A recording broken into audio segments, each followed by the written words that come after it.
A proud moment for all the Indians. The Indian women's cricket team has scripted history with a glorious World Cup victory.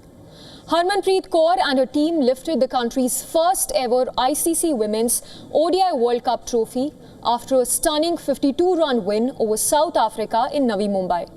Prime Minister Narendra Modi hosted the triumphant squad at his residence in New Delhi, lauding them for making the country proud and inspiring a generation. On that note, let's begin our show. I'm Samiksha Srivastava and this is Inside South Asia.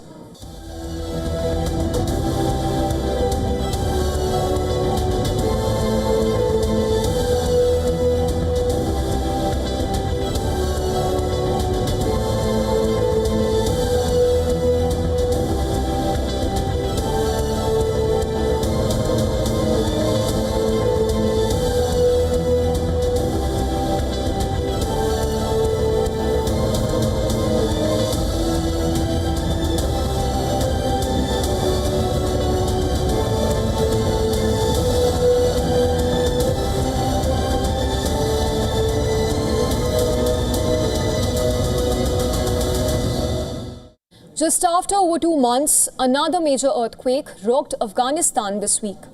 Survivors are urgently struggling to find shelter as they contend with heavy rainfall and the looming winter cold. Meanwhile, India has ramped up its support for the South Asian country that's already trapped by a dire humanitarian crisis. The question is, why is Afghanistan prone to so many earthquakes?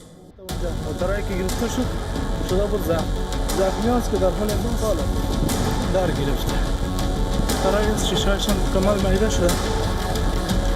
جریان زلزله. اما شاید احتیاط کنه زری کامل بانه. جانم خود کلاق چاسی میگه خودم. چاسی میگه بیار کشیدی میگه کشیدی. یا رفته در دکتری یکی زخمی بود بیار بردیم شفاخانه اینجا. از شفاخانه اکسیلون تیر کرد بیار مقصد دانشگاهی بیار کمی مشارک شد. با مدت فقط همین 5 کم یک شب بود که یک تاکان دادم زمین و زمان تیپ تاریک شد. همین برخودم شد تیپ تاریک شد. تکمال همین با مدت یک ساعت همین صوت یک برم پیشتر زیادتر و خود دقیق معلومات داریم سوی چند بجه من یک تاکانی بزار سهید داد. خوبی بیارو برام بودم. هر سو افغانم هرچی شهید شد. و بلدون هم سیبا.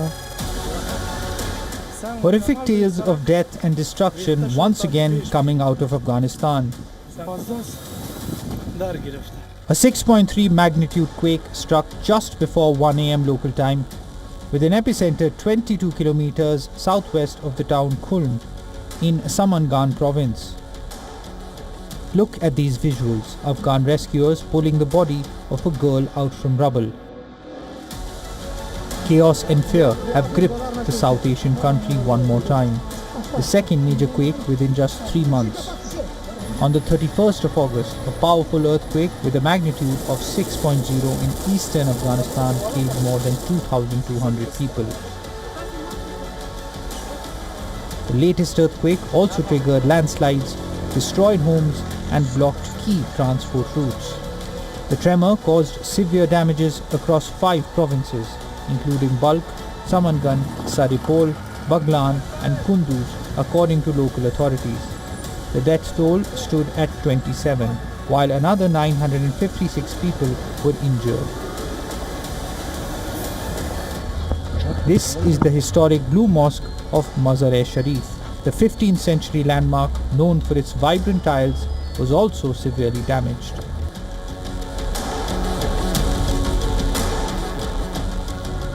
Pieces of the structure, particularly from one of its minarets, broke off and lay scattered across the mosque's grounds. One of the country's few remaining tourist spots. The earthquake that shook Mazar-e-Sharif last night destroyed some parts of the Blue Mosque.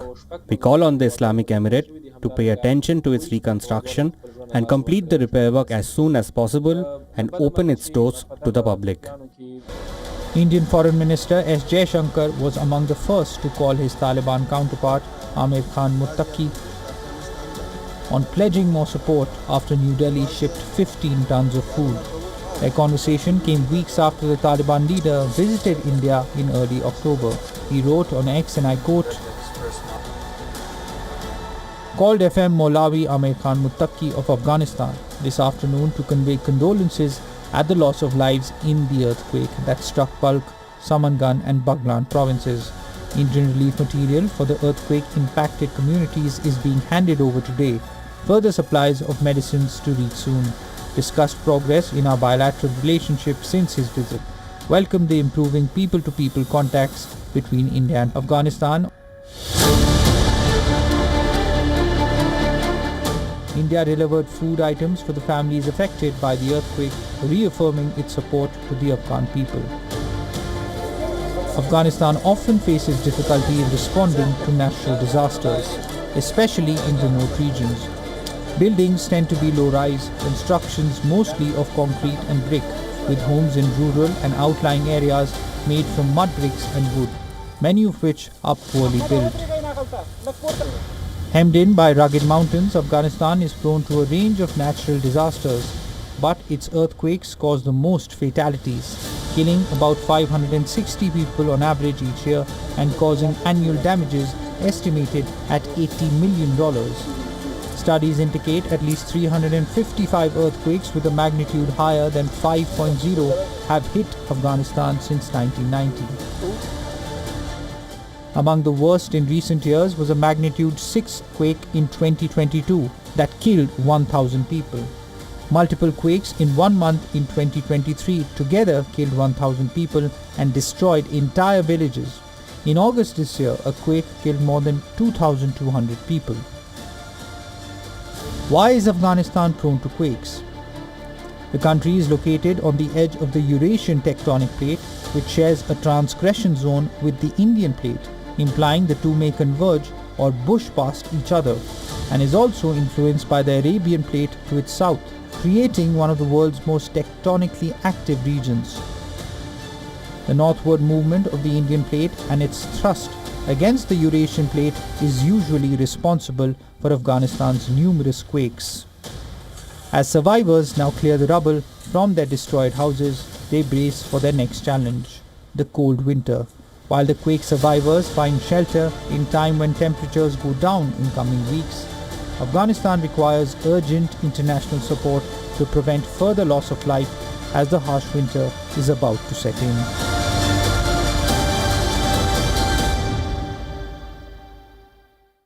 From one natural calamity to another, this time on the treacherous peaks of the Himalayan nation, Nepal.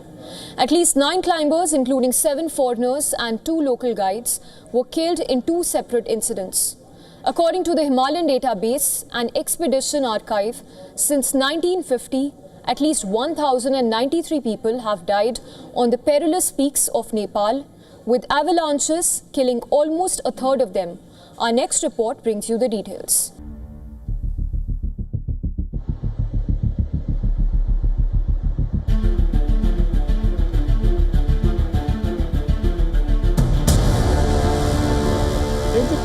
The aftermath of Nepal avalanche, caught on camera, shared by an eyewitness in Yalungri.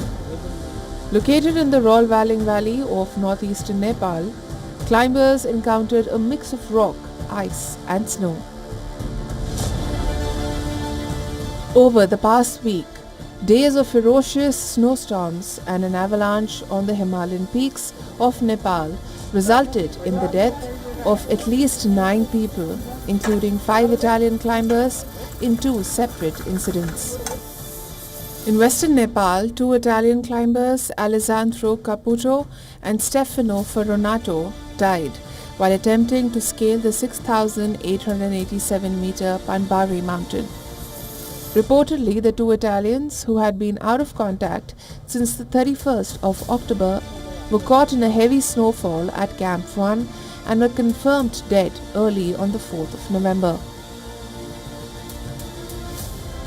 On the 3rd of November, 7 people were killed when an avalanche hit a group of 12 people around 9 a.m. local time. At the base camp of 5,613 meters Yalongri Peak in central Nepal, 9 among the 5 foreigners killed were 3 Italians, a German and a French climber, besides 2 Nepali guides. Reportedly, the group of climbers had set out on their trek about an hour before the tragedy struck. Among the people rescued and airlifted to the capital, Kathmandu, for treatment the next day were 2 French citizens. 54-year-old Isabel Thaon was lucky enough to survive the avalanche, but unfortunately lost her husband, Christian Manfred, in what she described as a wave of snow. We were in the base camp, and suddenly the snow moved and slipped, and a big avalanche of 300 meters and very large, very wide, and it came, and we were the first ones. The French group was the first one, and we went on the left. This is why we are lucky. And I was under the snow, but not a lot, just a little. But Christian died. Your husband? Because of a rock on his head. And the 2 other guys we had. There were several groups of climbers and we were at the front of the group. We were the first 4 people in the group climbing when suddenly we heard a loud noise and the slabs came down and we were caught in it. I think we were safe because we were the highest group on the summit and the others below couldn't escape. We jumped over a large rocky ledge of 4 to 5 meters.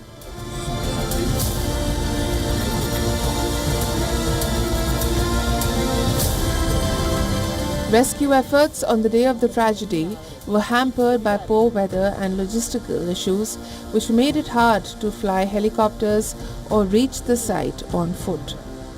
It was only when the weather cleared the next day that a helicopter was able to reach the base camp, and rescuers were able to begin sifting through the snow and ice. Last week, Cyclone Montha had triggered heavy rain and snowfall across Nepal, leaving trekkers and tourists stranded on popular Himalayan trekking routes.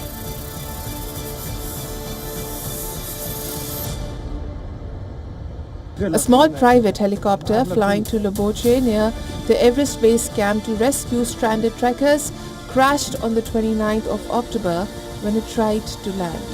The helicopter slipped on the snow while landing, lying on its side.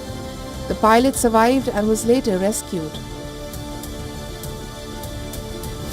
In the month of October, hundreds of hikers were left stranded near Mount Everest due to severe weather. Perhaps there's a cautionary tale somewhere in these unfortunate events, a warning to be heeded for these adventurous climbers and trekkers. The risk of weather turning severe, precipitating snowstorms and avalanches lurks round the corner on these perilous peaks. On the 3rd of November, Bangladesh's interim government said that the disagreements between Bangladeshi politicians had stalled the July Charter, a key democratic reform plan, further urging political parties to reach consensus within a week or face unilateral action. Our next report gets you the details. The South Asian nation of 170 million people has been in political turmoil since August last year, when Sheikh Hasina, then Prime Minister, was ousted following a student-led revolt. Her successor, Nobel Peace Prize winner Muhammad Yunus, who leads the interim government as chief advisor, proclaimed that he had inherited a completely broken down political system after taking over following the uprising. The July Charter, named after the revolt, has been championed by Muhammad Yunus as the cornerstone of his legacy, vital to prevent a return to authoritarian rule, a political declaration and proposed constitutional document in Bangladesh that aims to reform the country's governance. On the 17th of October, key parties, including the Bangladesh Nationalist Party as well as Jamaat-e-Islami, signed the document at a ceremony. But the National Citizens Party, formed by the leaders of last year's movement and 4 left-leaning parties, stayed away and have asked for the charter to be ratified by a referendum.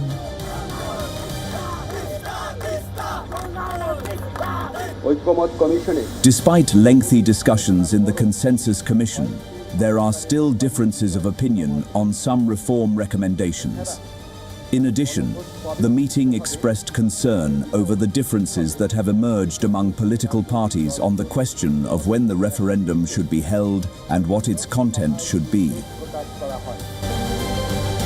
3 weeks after introducing the charter, the so-called unity appears to be fraying. The latest development comes amid growing conflict with the Bangladesh Nationalist Party proposing to hold the referendum alongside the national elections in February 2026, while Jamaat argued it should be held before the election as early as November.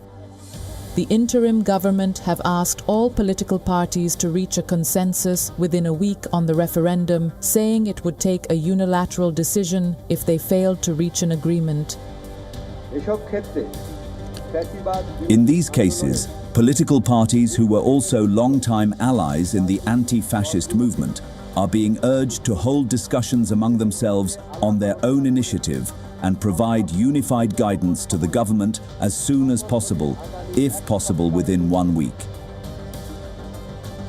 The ambitious Reform Charter, which proposes a 2-term limit for prime ministers and expanded presidential power, has become a flashpoint between parties vying for power ahead of national elections expected in February 2026. The Charter also proposes term limits for legislators and measures to prevent conflicts of interest, money laundering and corruption. The Charter promises term limits and accountability for past abuses, but activists and protesters argue it's merely symbolic without enforcement. There is no mention of the July fighters, nor of providing legal protection to the injured and martyred families of July. We have been deprived of state protection under the law. Now the question is, will the political parties resolve their differences and arrive at a united position on the referendum, preferably within a week, or will this political divide delay the elections? Let's now tell you what else is making headlines in our Inside South Asia wrap.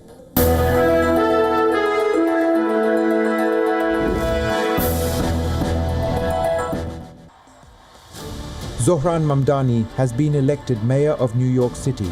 The 34-year-old defeated former New York Governor Andrew Cuomo and Republican Curtis Sliwa, etching his place in history as the city's first Muslim mayor and the first of South Asian heritage.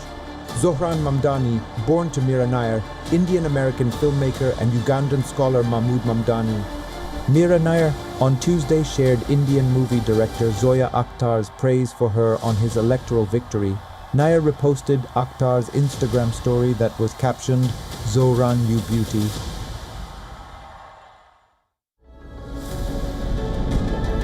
The Maldives has become the first country in the world to ban smoking for an entire generation. Under the new law, anyone born on or after 1st January 2007 is prohibited from using, buying or selling tobacco. The Health Ministry states that the ban reflects the government's commitment towards a long-term vision for a tobacco-free generation. Retailers must now verify age prior to the sale of any form of tobacco.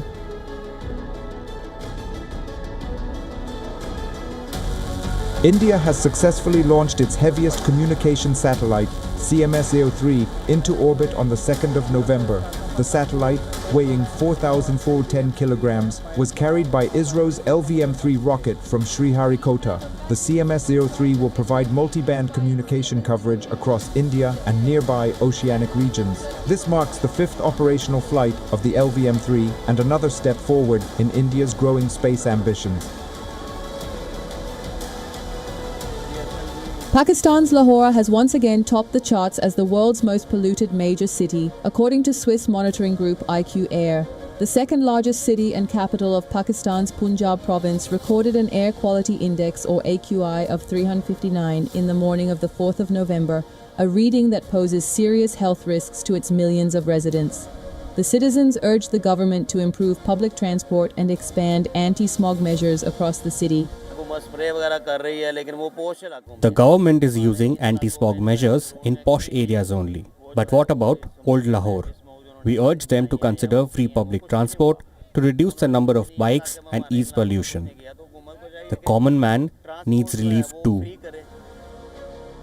Authorities have deployed water-spraying anti-smog guns, but residents say the relief is temporary and unequal as pollution continues to choke the city every winter. A 13-day festival that welcomes all to pray for world peace and the healing of humanity has begun in Bhutan. Organized by the Royal Government of Bhutan, the Global Peace Prayer Festival is being held in Thimphu. Bhutan King and the Prime Minister graced the inaugural ceremony at Changlimathang Stadium on Tuesday. The festival of prayers and meditation brings together eminent lamas or monks from all schools of Buddhism in Bhutan and beyond. The tourism industry in Kashmir Valley faced a massive hit after the Pahalgam terror attack. But now the paths are opening up for the return of tourists and other creative activities, including filmmaking. Director Vimal Krishna has landed in Kashmir for the shooting of his next film. WION's Idris Lone reports from Srinagar.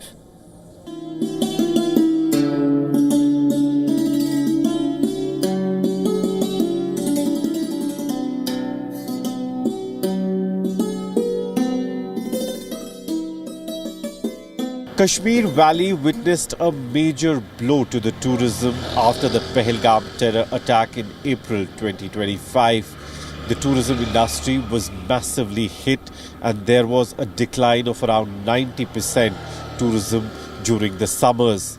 But with winters coming, the tourism has started coming back on track. Film crews from both Bollywood as well as South film industry have started landing in Kashmir Valley and shooting their films.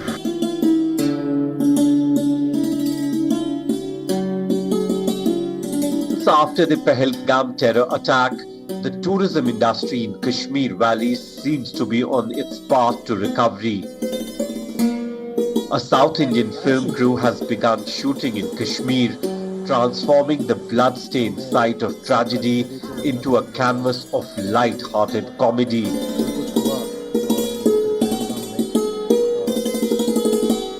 In July this year, a Tollywood crew from Hyderabad arrived in Kashmir for reconnaissance and reported zero issues. Now 12 days into their Pahalgam schedule, the team is shooting an unapologetic comedy that flips Kashmir's cinematic legacy from brooding tragedy to effervescent farce. We are the first people to, इधर आके shoot करें. So मैं ये कह सकता हूँ कि ये 100% safe है ये. यहाँ के locals सब Danish भाई, Junaid भाई, Sam भाई, ये सब हमको family तरह देखें इधर. हम 100% safe feel हो रहे हैं अभी here. Before the Pahalgam terror attack, hundreds of film industry members had flocked back to Kashmir, shooting movies, ads and songs amid the valley's stunning landscapes. The government had bolstered this revival with a new film policy, streamlining permissions and incentives to make shooting in Kashmir effortless for the filmmakers. Now, as Kashmir welcomes the season's first snowfall in iconic spots like Gulmarg, Pahalgam and Sonmarg, tourist stakeholders in the valley are brimming with optimism for winter resurgence. It also sets in a hope for the people of the Kashmir that the winter tourism will pick up with snowfall starting already on the higher reaches. The number of tourist bookings have started to grow, and the tourist stakeholders are positive that in the coming days the tourism will pick up. Sikh pilgrims from India attended Guru Nanak Jayanti in Pakistan, and Varanasi witnessed a dazzling night with millions of diyas lit on the occasion of Dev Dipavali. We leave you with these spectacular visuals. I'm Samiksha Srivastava, and we'll see you next week.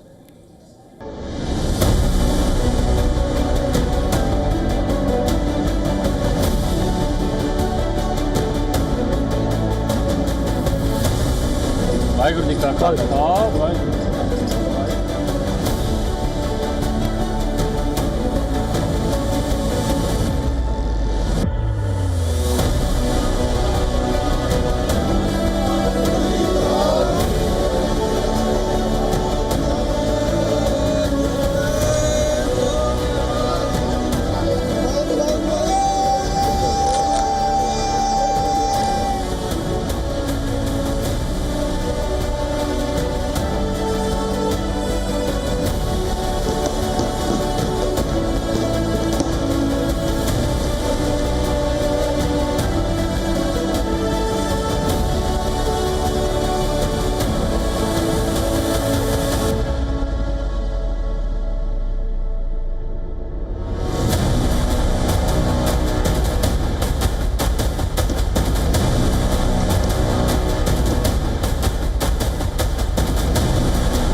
WION Health Resort is unique, the only one of its kind. Experience the 4 paths of natural wellness: yoga, Ayurveda, acupuncture, and naturopathy. Each uniquely customized program improves the whole person to make every person whole. Come to WION Health Resort. Make your reservation at WION.com. From the bustling trading floors of Wall Street to the vibrant exchanges of Asian stock markets, WION breaks it down for you to make sense of what's happening. As we reveal the key factors behind events, strategic battles, and the game-changing business decisions that shape the world. We bring you all of this and more on World Business Watch. Rashtriya Swayamsevak Sangh. To some, it's an extreme ideology. To others, it's the very soul of India. To some, it's rebellion. To others, it's a principle of nation building. Coming soon to challenge perceptions in RSS Centenary Year, Kesariya at 100.